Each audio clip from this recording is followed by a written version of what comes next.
We're a soccer team in a hockey town, a soccer team in a hockey country. We've got plenty of suites to fill, but we do have a really passionate fan base.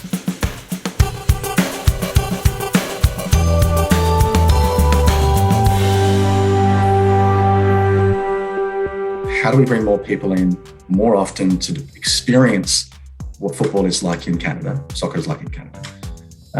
And how do we bring in those new buyers that are maybe soccer forward or fan forward rather than corporate forward, if that makes sense? So for us, volume over yield means lowering the barrier of entry, being adaptive to what we're seeing in the market.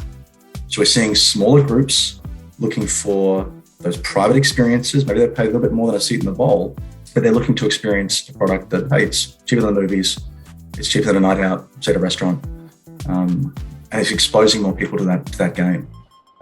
It's actually a conversation we're having right now. Do I want 5 suites paying top dollar, or would I take 15, a lower barrier to entry? Volume over yield for me as well also means controlling that narrative. So that's the secondary runoff.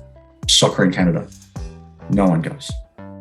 Until you come to a match and you see 52 suite lights on and full club sections and 25,000 people in the stadium, all cheering like it's the first time they let out of their house in 2 years.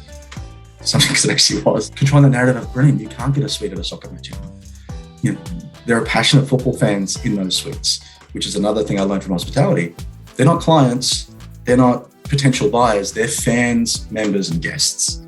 So how do we get more passionate guests in the building that become fans, that become members? It's we go for that volume over yield. Let's bring more people in more often. People are doing their own research. All we're looking to do is be one of those top 3 things, those top 3 choices. By the time someone contacts us, they probably know more than a new rep. They've done their research, they've asked their friends, they've looked for referrals. It's our responsibility to close. But as sellers and as representatives of football clubs or soccer clubs or hockey clubs or wherever you work,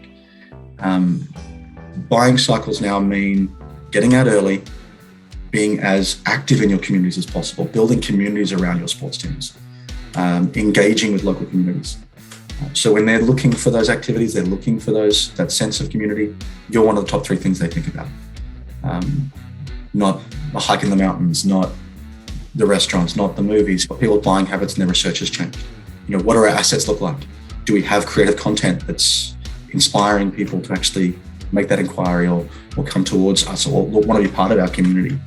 Are we being active in not only just in Board of Trade or Chambers of Commerce or local associations, but are we being active with philanthropic endeavours? Are we doing the right things that we have the luxury to do? For us, it's all about flexibility. How we've adapted, and that volume over yield piece for us has also meant, are we offering multi-match instead? Do we move away from a full season model? Yes, we're going to have those buyers, but how are we bringing in those first-time buyers and making them 3-time buyers, 5-time buyers, 10-time buyers? And how are we grabbing those referrals from those people as well? So focusing on where they are, what they're doing, your tech stack, and then once they're in, providing those service excellence moments, those extraordinary moments that I think we've spoken about. I think that's the easiest part of selling right now, is focusing on how you can provide extraordinary moments for those people that are already a part of your community.